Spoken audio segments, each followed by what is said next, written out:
नमस्कार दोस्तों। कभी कभी ज़िंदगी इतनी तेज़ हो जाती है कि हम रुककर सांस लेना ही भूल जाते हैं। हम थकते हैं, टूटते हैं और ऐसे में बस एक कहानी, एक आवाज़ हमारा हाथ पकड़ लेती है। आज मैं आपको सुनाने जा रही हूँ 5 वो कहानियाँ जो सिर्फ किस्से नहीं है, वो आईना है ज़िंदगी के। 5 ऐसी कहानियाँ जो आपके दिल को छू लेंगी और आपके दिमाग में हलचल पैदा कर देंगी। अगर आपकी लाइफ में भी मोटिवेशन की कमी है तो ये वीडियो आपके लिए है। तो चलिए शुरू करते हैं। पहली कहानी है एक संत और उनके शिष्य की। एक बार एक युवा शिष्य अपने गुरु के पास आया और बोला, गुरुदेव, मैं बहुत परेशान हूँ। जब कुछ अच्छा करता हूँ तो लोग तारीफ करते हैं, लेकिन जब गलती हो जाती है तो वही लोग मुझे नीचा दिखाते हैं। मैं ये सब कैसे सहूँ? गुरु ने मुस्कुरा कर कहा, कल सुबह आना, तुम्हें जवाब दूंगा। अगले दिन सुबह गुरु ने शिष्य को एक मिट्टी का कटोरा दिया और कहा, इसे पानी से भर दो और सर पर रख के पूरे गांव का एक चक्कर लगाओ, पर ध्यान रहे कि कटोरा गिरना नहीं चाहिए। शिष्य ने कटोरा सर पर रखा और गांव की गलियों में चलना शुरू किया। कुछ लोगों ने उसे देखकर हंसी उड़ाई, ये क्या नौटंकी कर रहा है। कुछ ने तंज कसा, संतों के शिष्य भी अब सर्कस करने लगे हैं। और कुछों ने तारीफ करी, कितना संयमित चल रहा है, देखो जरा।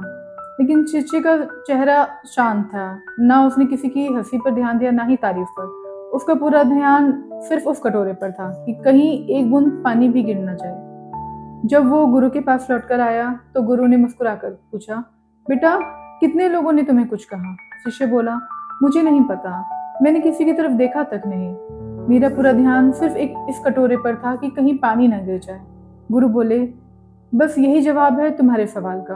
लोग हमेशा कुछ ना कुछ बोलेंगे, कभी तुम्हें ऊंचाइयों पर बिठाएंगे, कभी जमीन पर गिरा देंगे, लेकिन तुम्हारा ध्यान अगर कटोरे पर है, यानी अपने काम, अपने लक्ष्य, अपने कर्म पर है, तो दुनिया की कोई भी बात तुम्हें हिला नहीं सकती। तारीफ और आलोचना, ये दोनों ही इम्तिहान है। कभी तारीफ में बह जाना उतना ही खतरनाक है जितना आलोचना में टूट जाना। अगर आप हर अच्छी बात फूलने लगते हैं तो बुरे वक्त में आप चूर भी हो सकते हैं। असल इंसान वही है जो अपने रास्ते पर चलता रहे, बिना रुके, बिना चूके, बस अपने लक्ष्य पर नजर रखे। हम सभी ने ये महसूस किया होगा कि जब हम कुछ नया करने की कोशिश करते हैं तो लोग हंसते हैं, सवाल करते हैं, ये क्यों कर रहा है, क्या फर्क पड़ेगा, कौन सा बड़ा तीर मार लेगा।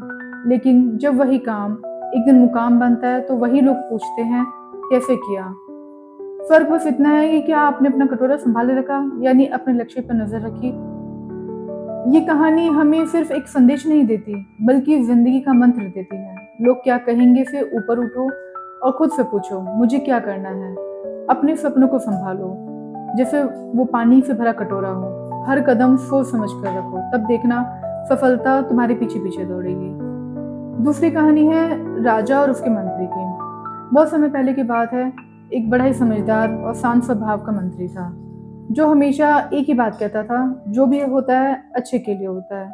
चाहे किसी का भी काम बिगड़े, चाहे बारिश में फसल बर्बाद हो या किसी को चोट लग जाए, मंत्री हमेशा मुस्कुराकर यही वाक्य दोहराता था।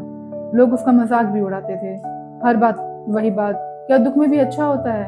एक दिन राजा और मंत्री जंगल में शिकार पर गए। अचानक राजा का पैर फिसला और उसका अंगूठा कट गया, खून बहने लगा। मंत्री पास आया और बोला, जो हुआ अच्छे के लिए हुआ। राजा को गुस्सा आ जाता है, क्या मेरा अंगूठा कटना भी अच्छा है? क्या तुम मेरे दुख को समझते भी हो? गुस्से में आकर राजा मंत्री को जेल भेज देता है। कुछ दिन बाद राजा फिर अकेले शिकार पर निकला, लेकिन इस बार वो जंगल में काफी दूर तक चला गया और आदिवासियों के हाथ लग गया। आदिवासी उसे पकड़कर अपने देवता को बलि देने के लिए ले गए। सब कुछ तय था, लेकिन तभी उनके पुजारी ने कहा, रुको, इस आदमी का अंगूठा कटा हुआ है, ये अपूर्ण है, इसे बलि नहीं दी जा सकती। राजा को छोड़ दिया गया। राजा हैरान था। उसने कांपते कांपते सोचा, मंत्री ने सही कहा था, मेरा अंगूठा कटना ही मेरी जान बचा गया। वो वापस दौड़ते दौड़ते महल पहुंचा, तुरंत मंत्री को रिहा किया। मंत्री बाहर आया और फिर वही बोला, जो हुआ अच्छे के लिए हुआ। राजा चौंका, अब ये कैसा अच्छा हुआ कि तुम जेल गए? मंत्री मुस्कुराया, राजन, अगर मैं आपके साथ जाता और मेरा अंगूठा सलामत होता तो बलि शायद आज मेरी होती। ज़िंदगी में बहुत कुछ होता है, हम टूट जाते हैं, गुस्सा होते हैं, निराश हो जाते हैं। हम सोचते हैं हमारे साथ ही ऐसा क्यों हुआ? लेकिन सच्चाई ये है कि हम एक बहुत बड़ी योजना का हिस्सा हैं और भगवान जो करता है उसमें कोई गलती नहीं होती। वो दर्द, वो नुकसान, वो अकेलापन शायद उसी मोड़ की तैयारी है जहाँ आपका जीवन एक नई दिशा लेगा। अगर आप अभी किसी मुश्किल से गुज़र रहे हैं तो खुद से बस एक बात कहिए, शायद इसमें कुछ भलाई छुपी छुपी होगी। आज शायद भले ही समझ ना आए, लेकिन कल आप खुद कहेंगे शुक्र है जो हुआ अच्छा हुआ। ये कहानी हमें यही सिखाती है, विश्वास रखो, धैर्य रखो और हर परिस्थिति को स्वीकार करो, क्योंकि जो होता है अच्छे के लिए होता है। ये सिर्फ एक लाइन नहीं, ये ज़िंदगी की सबसे बड़ी सच्चाई है। तीसरी कहानी है एक युवक की, जो लगातार असफल होता है। एक युवक ज़िंदगी में बहुत कुछ करना चाहता था, लेकिन हर बार कोशिश करता तो उसे हार ही मिलती। लोग उसे कहते, "तू कुछ नहीं कर पाएगा।" वो अंदर ही अंदर टूटने लगा। वो सोचने लगा शायद मुझसे सच में नहीं होगा। एक दिन वो हिम्मत हारकर एक बुजुर्ग के पास गया और बोला, मैं थक गया हूँ और अब नहीं हो पा रहा मुझसे, सब कुछ बेकार लगता है, क्या मेरी मेहनत का कोई मतलब भी है? बुजुर्ग ने मुस्कुराकर उसे एक बीज दिया और कहा, इसे रोपो और हर रोज पानी दो, लेकिन धैर्य रखना और फल की इच्छा मत करना। युवक ने वैसा ही किया, बीज को बोया और रोज रोज उसे पानी देने लगा। एक दिन हफ्ता बीता, कुछ नहीं हुआ। एक महीना बीता, जमीन वैसे की वैसे। लोग मजाक उड़ाने लगे, पानी देते रहो भाई, कुछ उग तो कुछ रहा है नहीं। लेकिन युवक हर रोज उठकर उस जमीन को सींचता रहा। 6 महीने बीत गए, कुछ नहीं हुआ। लेकिन उस युवक ने हार नहीं मानी। वो समझ चुका था कि हर दिन का प्रयास कुछ ना कुछ गहराई में असर कर रहा है। और फिर 6 महीने के अंत में एक छोटी सी कोपल जमीन से बाहर आई। एक हफ्ते में वो कोपल 5 फीट ऊंची हो गई। कुछ ही दिनों में एक विशाल बांस का पेड़ खड़ा था, सीधा, अडिग और मजबूत। असल में वो बीज पहले दिन से काम कर रहा था, वो जड़ें बना रहा था, इतनी मजबूत जड़ें कि वो बाहर आए तो आंधी भी उसे हिला ना पाए। क्या आपने भी ऐसा महसूस किया है कि आप मेहनत तो कर रहे हैं लेकिन नतीजे नहीं मिल रहे, कि आप थक चुके हैं, टूट चुके हैं और अब हिम्मत नहीं बची? तो रुकिए, ये कहानी झटका देती है लेकिन प्यार से। आप जो कर रहे हैं वो दिखे ना दिखे, लेकिन वो असर ज़रूर कर रहा है। आप जड़ें बना रहे हैं, अपने आत्मविश्वास की, अपनी पहचान की, अपने भविष्य की। कभी मत भूलिए कि पेड़ बनने से पहले बीज को ज़मीन के नीचे जाना पड़ता है, अंधेरे में रहना पड़ता है, मिट्टी सहनी पड़ती है और फिर एक दिन वो धरती चीर कर ऊपर आता है, दुनिया को दिखाने के लिए कि उसने हार नहीं मानी। इसीलिए अगर आप भी उसी बीज की तरह हैं, तो खुद से सिर्फ एक वादा कीजिए, मैं पानी देना नहीं छोड़ूंगा। क्योंकि एक दिन आप भी उस बांस के पेड़ की तरह उभरेंगे, ऊंचे, मजबूत और उस सबूत की तरह कि विश्वास रखने वालों को भगवान कभी खाली हाथ नहीं लौटाता। चौथी कहानी है एक लड़के की, पढ़ा लिखा, स्मार्ट, समझदार। उसने अपनी मेहनत से अच्छी नौकरी पाई, शहर में एक अच्छी शानदार लाइफस्टाइल जी रहा था। लेकिन उसे बस एक ही बात उसके दिल में चुभती थी, उसके पापा। उसके पापा बहुत सीधे साधे इंसान थे, पुराने कपड़े पहनते थे, अंग्रेजी नहीं बोलते थे और कभी मोबाइल भी हाथ में ठीक से नहीं पकड़ना जानते थे। जब भी वो अपने दोस्तों से उन्हें मिलवाता, उसे लगता काश मेरे पापा थोड़े और मॉडर्न होते। एक दिन उसने अपने पापा को अपने ऑफिस फंक्शन में बुलाया, लेकिन बाद में खुद ही पछताया। उसके दोस्त मुस्कुरा रहे थे, कोई पापा के पहनावे पर हंस रहा था और उस लड़के का दिल शर्म से झुक रहा था। शाम को घर लौटते हुए उसने मन ही मन कहा, काश मेरे पापा थोड़े अलग होते। पर अगले दिन की सच्चाई ने उसकी रूह हिला दी। किसी दोस्त ने उसे एक एनजीओ की वेबसाइट भेजी और कहा, क्या तुम्हें पता है कि तुम्हारे पापा की शुरुआत है? वो हैरान था। वो वेबसाइट बताती थी कि उसके पापा पिछले 20 सालों से गरीब बच्चों की पढ़ाई का खर्च उठा रहे थे। अपने पैसे से निकालकर, अपने आराम को काट कर उन्होंने अनगिनत बच्चों की जिंदगी बनाई थी, बिना शोर किए, बिना दिखावे के। बेटे की आंखों में आंसू थे। वो सोच रहा था, मैं जिन पापा से शर्मिंदा था, वो तो कितने लोगों के लिए फरिश्ता थे। मैं जो खुद को मॉडर्न समझता था, मैं अनपढ़ था दिल से। ये कहानी दिल को चीरती है, क्योंकि हम में से बहुत से लोग अपने माँ बाप की सादगी को कमजोरी समझते हैं।